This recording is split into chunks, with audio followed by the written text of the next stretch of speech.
नमस्कार. आपल्या सगळ्यांचे महाराष्ट्र सोशल न्यूज चॅनलमध्ये हार्दिक स्वागत. चला वळूया तर एका नवीन बातमीकडे. आजची बातमी. शिंदखेडा तालुक्यात CCI मार्फत सुरू असलेल्या कापूस खरेदीसाठीच्या ऑनलाईन स्लॉट नोंदणी प्रक्रियेत मोठ्या प्रमाणावर गैरप्रकार सुरू असून तालुक्यात स्वतंत्र मका खरेदी केंद्र नसल्यामुळे मका उत्पादक शेतकरी गंभीर अडचणीत सापडले आहेत.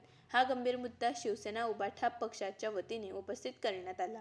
या संदर्भात शिवसेना उभाठा जिल्हाप्रमुख शानाभाऊ सोनवणे यांच्या नेतृत्वाखाली शिंदखेडा तहसीलदारांना निवेदन सादर करण्यात आले. आज आम्ही महाविकास आघाडीच्या वतीने माननीय तहसीलदार शिंदखेडा यांना निवेदन दिलं की जे CCI कापूस केंद्र जे आहेत, खरेदी केंद्र जे सुरू केलेले आहेत शिंदखेडा तालुक्यामध्ये, त्या ठिकाणी बरेच एजंट तयार झालेले आहेत आणि शेतकऱ्यांचे प्रचंड हाल होत आहे.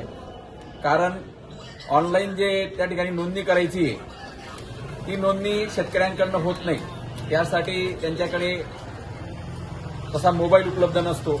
त्याचप्रमाणे मग आमची अशी मागणी आहे आणि जे काही व्यापाऱ्यांच्या मार्फतच शेतकऱ्यांना कापूस द्यावा लागतोय आणि व्यापारीच त्या ठिकाणी कापूस विक्री करतायत.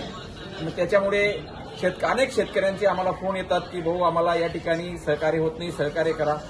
आणि जी ऑनलाईन जी नोंदणी सुरू होते ती फक्त 10 मिनिटं 5 मिनिटं चालते, त्याच्यानंतर बंद होते, म्हणून शेतकऱ्यांची नोंदणी होत नाही. आणि त्याच्यामुळे शेवटी कंटाळून शेतकरी एजंट मार्फत किंवा व्यापाऱ्यामार्फत आपला कापूस देत आहे आणि त्याच्यामुळे शेतकऱ्यांचे प्रचंड असे आर्थिक नुकसान होतंय. आणि त्यामुळे या सगळ्या प्रकरणाची चौकशी करावी आणि थेट शेतकऱ्यांचा कापूस ऑनलाईन पद्धतीने न करता थेट ऑफलाईन पद्धतीने कसा खरेदी करता येईल.